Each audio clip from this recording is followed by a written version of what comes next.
On this episode of A New York Minute in History, I found the story of this archaeologist, and she had done a few field expeditions out to find this black settlement. He said, I have a picture, and I got into my car, drove like a maniac from that site. we take a trip to John Brown Farm and search for Timbuctoo in Essex County. It's all up next, right after this. From the Irish invasion of Canada to the early days of the movies, the William G. Pomeroy Foundation is delighted to sponsor this podcast to broaden our understanding of history. We are also proud to help people celebrate their community's history by providing grants for historic roadside markers. Here in the Empire State and across the country, we support marker grant programs that include commemorating women's suffrage, civil rights, folklore, and sites on the National Register of Historic Places. Since 2006, we funded over 1,300 markers across all our programs nationwide.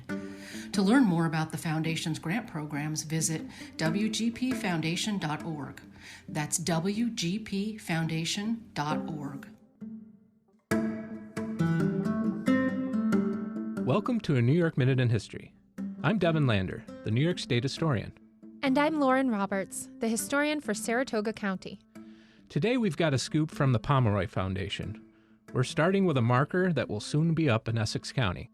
The marker will be located on Old Military Road in North Elba, just south of the village of Lake Placid. The text reads, Timbuctoo. Lyman Epps and other black New Yorkers settled nearby to join 1846 voting rights scheme of justice established by abolitionist Gerrit Smith. William G. Pomeroy Foundation, 2021.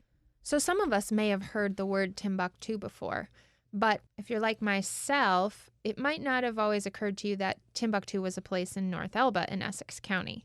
So we're diving a little bit deeper into the history of this sign to find out exactly what was Timbuctoo, where was it, and what was the impact in New York State at the time.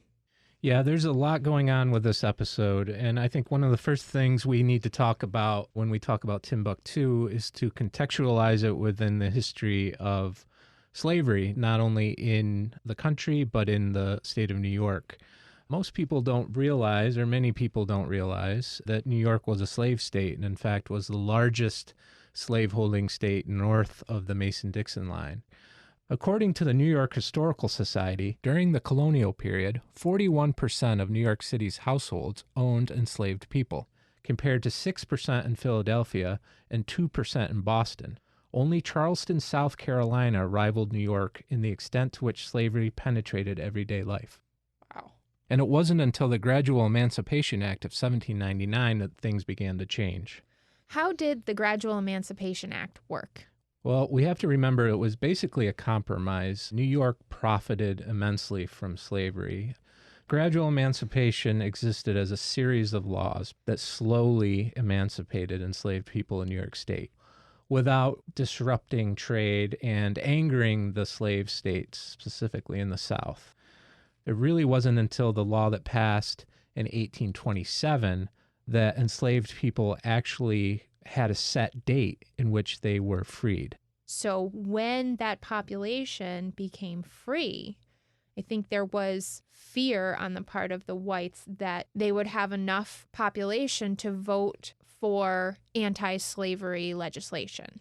That's absolutely true. And when we think about the time period, the 1840s, 1850s, the slavery issue is percolating nationwide.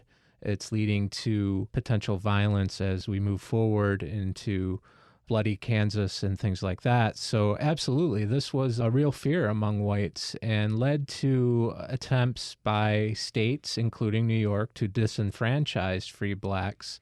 I spoke with historian and author Amy Godine to talk about that very point. In the exhibition, we make a point of putting the black experience at the center of the story. Amy is also the curator of the Dreaming of Timbuctoo exhibit, which is on permanent display at the John Brown Farm in Essex County. It really starts, in my view, around 1821 or so, when the New York State Assembly enacted a law which deprived black free New Yorkers the right to vote unless they could prove they owned $250 worth of real property. It was racialized voter suppression. This law would effectively disenfranchise black New Yorkers really until 1870. It wasn't stripped from the books and then only by federal law, not by state law. So this law was despised by progressives, by black New Yorkers, by white abolitionists, and they had tried again and again to get it retracted. And in 1846, at the next Constitutional Convention for New York, an opportunity arose to address this again. And Gerrit Smith, the radical abolitionist reformer who was also incredibly wealthy and land-rich, maybe anticipated that this vote would not go the way he and other reformers hoped. Gerrit Smith was an interesting character. He's an abolitionist. He's a suffragist. He's a temperance believer. He's a believer in the Back to the Land movement. From his base in central New York in Peterborough, he held land holdings, some estimated of over 1 million acres. So he came up with this plan to give 40-acre parcels to 3,000 African-American men, raise its value to $250 or more so that they would be allowed to vote. Not that the deeds equaled $250, but if they moved to the land and improved their lots, they would gain this value soon enough. So it was his hope that in giving away land he didn't want, he was tired of owning, he would be striking a blow on so many fronts. There were white land agents as well as black, about 12 men in particular, all of them very active in the anti-slavery scene, most of them active in the Liberty Party, the dedicatedly anti-slavery party. But as it happened, and unsurprisingly, the black agents he picked were much more active and aggressive about lining up grantees for these gift lots, as he called them. And these were great people. These were really interesting people. This is Henry Highland Garnett of Troy, who was the most militant. James McCune Smith, the great physician in New York City. Theodore Wright, who was an eminent theologian in the city and a leader of thousands, yet a massive church. Jermaine Logan of Syracuse, who was one of the leading pioneers of the Underground Railroad. They had the roots in the communities who could help them line up family after family to sign on for these deeds, which required nothing in the way of action. You weren't required to move to the Adirondacks if you took one, but it did give you the prospect. The great preponderance of the grantees who got land from Smith were in New York City, and that's as he wanted it. He wanted to get black families out of New York City, which he thought was literally toxic for black life, where there was simply no hope of getting ahead, getting the vote, and making a living.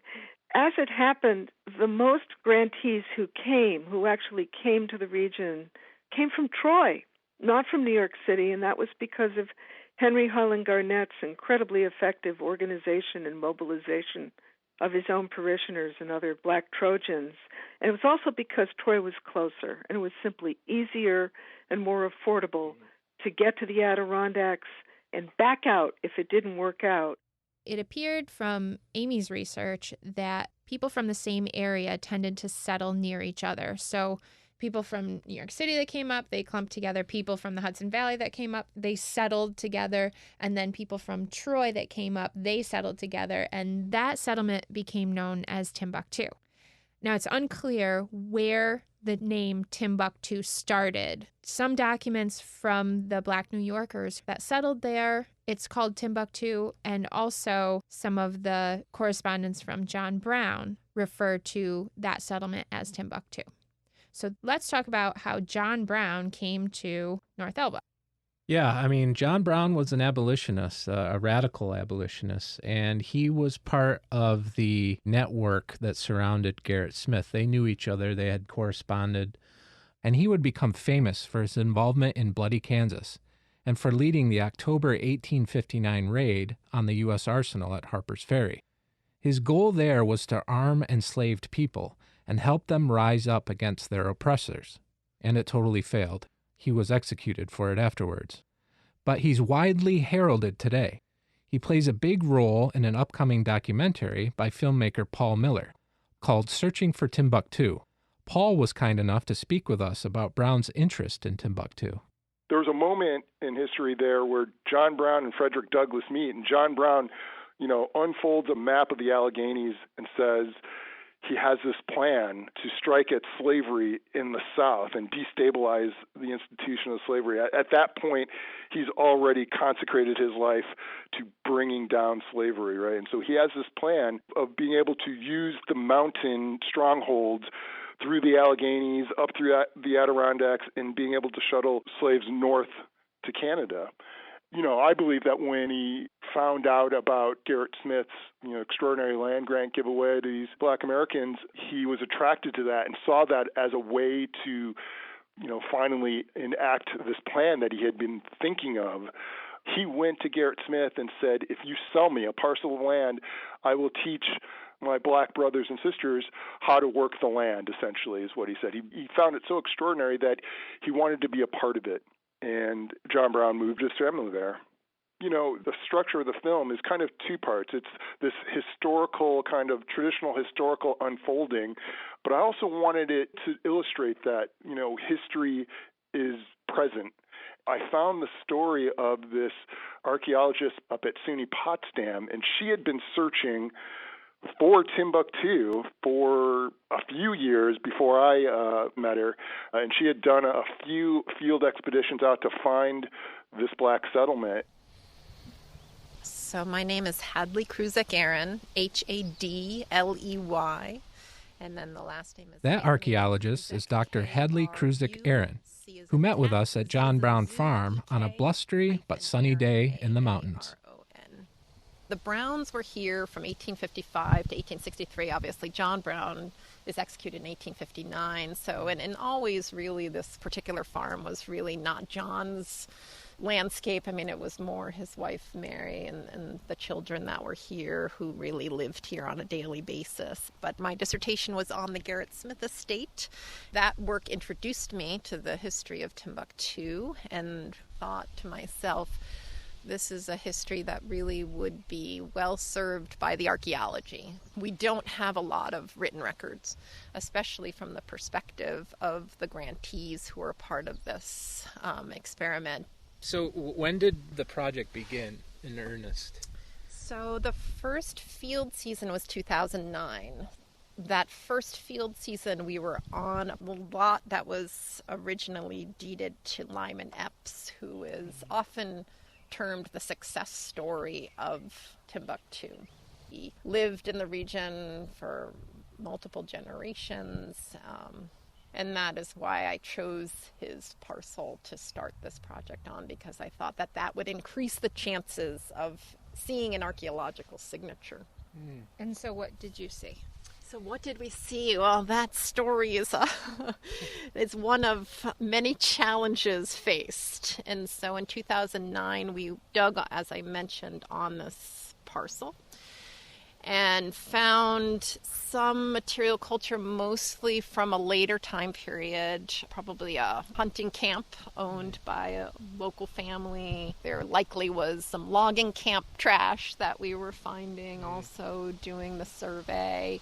Found some artifacts that dated to the 19th century, but not that real concentration of mid-19th century, second half of the 19th century material culture that I would have expected had we hit the Epps homestead, nor did we find architectural materials that would have been consistent with the house itself. Now, that was very challenging as well, because these were likely log structures, and likely the logs were salvaged.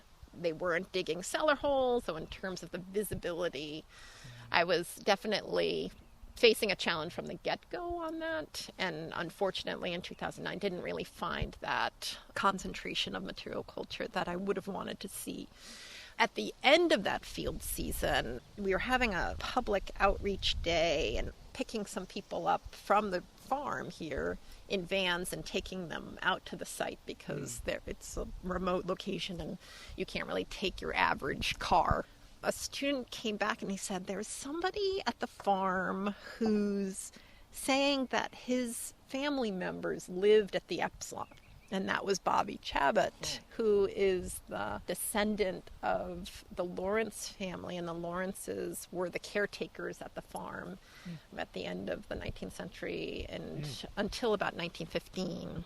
He said, I have a picture of my ancestors' homestead that was on the Epps lot. Wow. And I got into my car and drove like a maniac from that site and probably ruined my undercarriage of my vehicle and got here to talk to Bobby, who has since passed, regrettably, but he shared this history and shared the picture ultimately of this very meager log homestead and then I had been doing some archival research with some turn-of-the-century state maps and noticed that on that map from 1900, that was a DEC map, they had a cluster of houses represented on the map that was just above the property line of what was technically the Epps land. But there was clearly also from the map a problem with the surveying. And so I said to myself, oh my God, it's not only really hard to find this farm because I have 40 acres that I have to figure out where this possibly could be, but now I don't even know what the 40 acres are that this could potentially be on. And maybe they were squatting on land that was in close proximity, or maybe they thought that this area was their land and actually wasn't, and it had been resurveyed. And so we ended up going to where that was represented on the map, which was state land. We dug on that parcel in 2011 and 2013. Again, very hopeful. Ended up only finding that Lawrence family occupation. So that turn of the century, 1900, they were only there for a few years. They were hit by a forest fire that burned their homestead down. Can you just walk through what kind of landscape this would have been during that era and what these people would have encountered? And I think one of the more fascinating things that I guess I didn't think of until you were mentioning it was the first step would be to pinpoint where their land was. How did they even do that? So there were surveys that were done. Surveyors had to be hired locally to mark the land. And you can imagine the undertaking of that. You know, you might think to yourself, oh, maybe these are small, contiguous lots that are in a downtown core, right, where they'd all be next to each other and really easy to figure out where things were. These are remote lots, heavily wooded lots on the sides of mountains, and some of them were really hard to access. And so for the Eppses, for example, it's about 1.5 miles off of the road that would have been here. They would have had to cut their way through and likely create the road that would have led to their parcel and the set of parcels that were in this one area of North Elba at the time. And so the undertaking of that would have been huge. And then they would have gone into their parcel that they would have had to find and would have had to clear the land to make it a place where you can build your home out of the timbers that you're taking down and creating a pasture and farms. The amount of resources that you would have needed to actually get up here and to make a go of it would have been substantial. And these were not rich people that would have had those resources. And weren't most, if all, of the people recruited from urban areas as well? That's a great question. My research has tended to focus on Lyman Epps and his experience, and we know that he came from Troy. He was probably in some of the service industries there, but he had come to Troy via New York City. I'm not really sure what he was doing there, but again, an urban environment. But he's born in Connecticut. He's the son of an African-American woman and a Pequot father, actually. My hypothesis would be that he had a more rural existence as a child in his formative years, and that may have had to do with why he might have had more success. People who look at this history also need to complicate that notion of what success is, and part of success or part of how people responded to the challenges of this landscape was to sell their land or to, choose not to come up here and sell it eventually. That was also their strategy for making this work and getting resources out of it if they couldn't do, or if it seemed like the land was not going to be suitable for farming.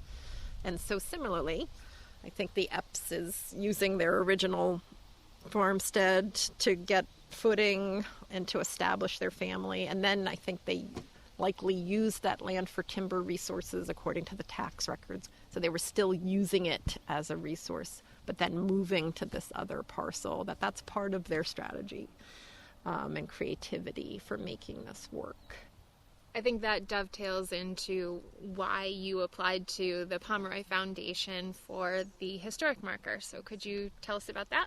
Yes, so it's always been a goal of making it more a part of public memory. People still don't know about this history and are surprised to hear about it. And so, one of the great tools that we can use is to get a historic marker to make the commemorative landscape more inclusive.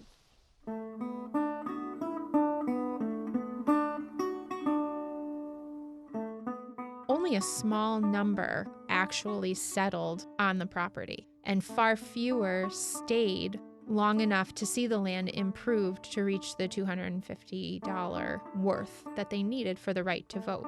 However, that doesn't necessarily mean that the project as a whole was a failure. If we think about these characters as well, the definition of success, as you note, Lauren, is complex in and amongst themselves. The Epps family was able to make a go of it. For John Brown, was Timbuctoo a success? Well, we know the story of John Brown. We know the story of Bloody Kansas and his move from a radical but nonviolent abolition to a violent radical abolition, which took place as he was living in North Elba.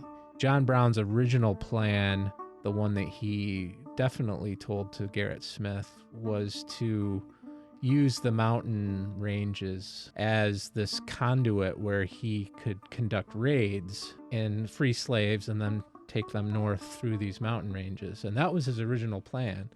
I don't think he necessarily said anything about attacking the U.S. Armory at Harpers Ferry. It's unclear where that idea came from. John Brown asked some of the people in the Timbuctoo settlement to join him, to join his army, to come be a part of Bloody Kansas or the Harpers Ferry raid. And they say no. They wouldn't. They all say no. Including Lyman Epps. Yeah. Later for Harpers Ferry, some African Americans do join him. Not necessarily from Timbuctoo, but it's telling that before the raid, he approached Frederick Douglass for his support, and Frederick Douglass turned him down because he knew it would fail, and he didn't believe that that was the best use of resources. But on the other hand, his activities at Harpers Ferry specifically, many historians look at as being a catalyst or one of the first volleys of what would become the Civil War, which in the end did lead to the emancipation of the enslaved in our country. So John Brown was executed in 1859. He never lived to see that, but he may well have known that his actions were part of a larger story that was playing itself out during that time.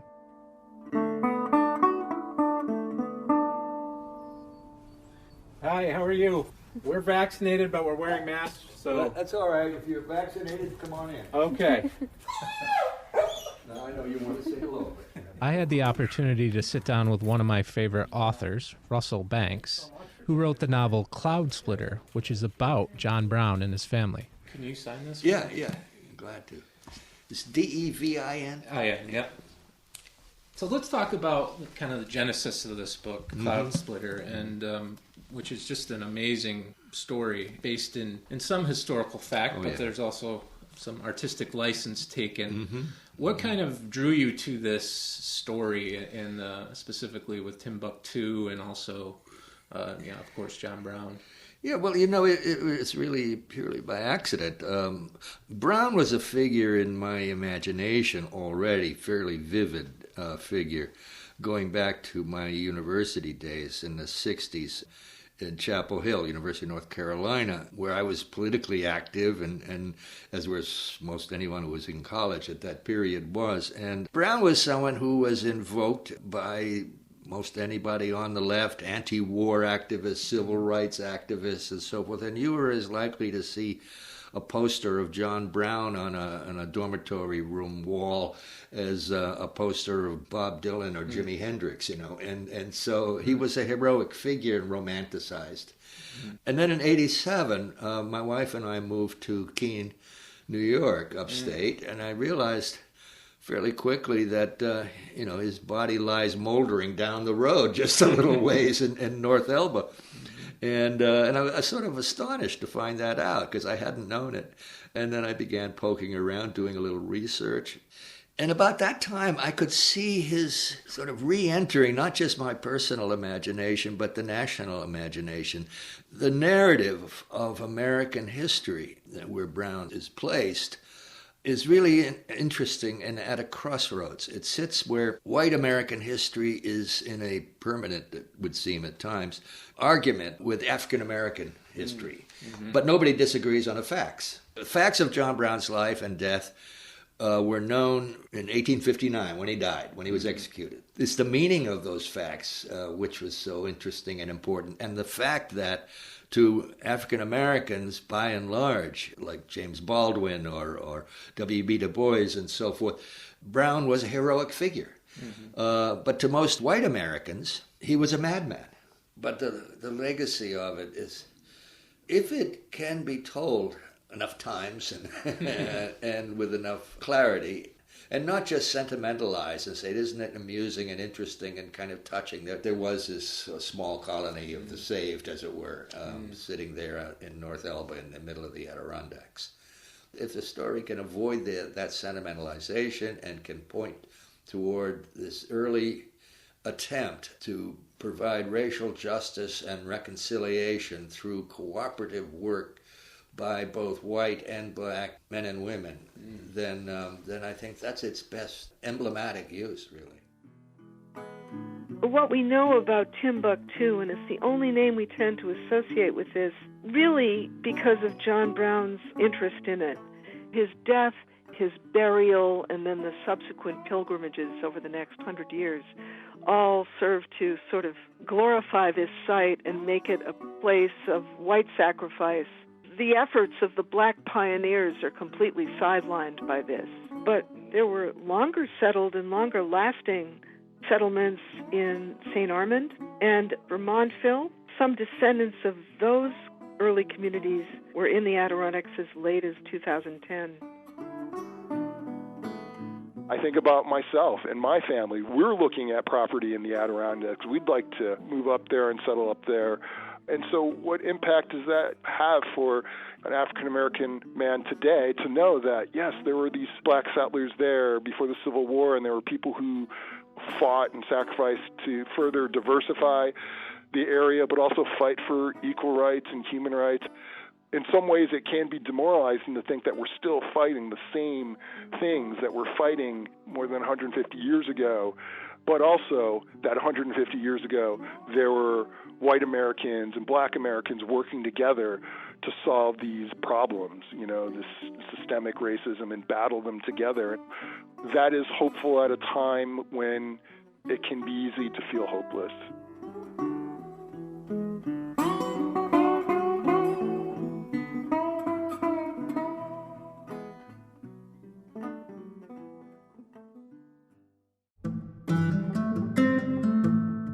Thanks for joining us for a New York Minute in History, a production of the New York State Museum, WAMC, and Archivist Media, with support from the William G. Pomeroy Foundation.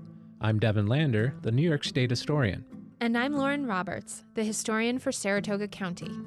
We have a lot of people to thank for this episode.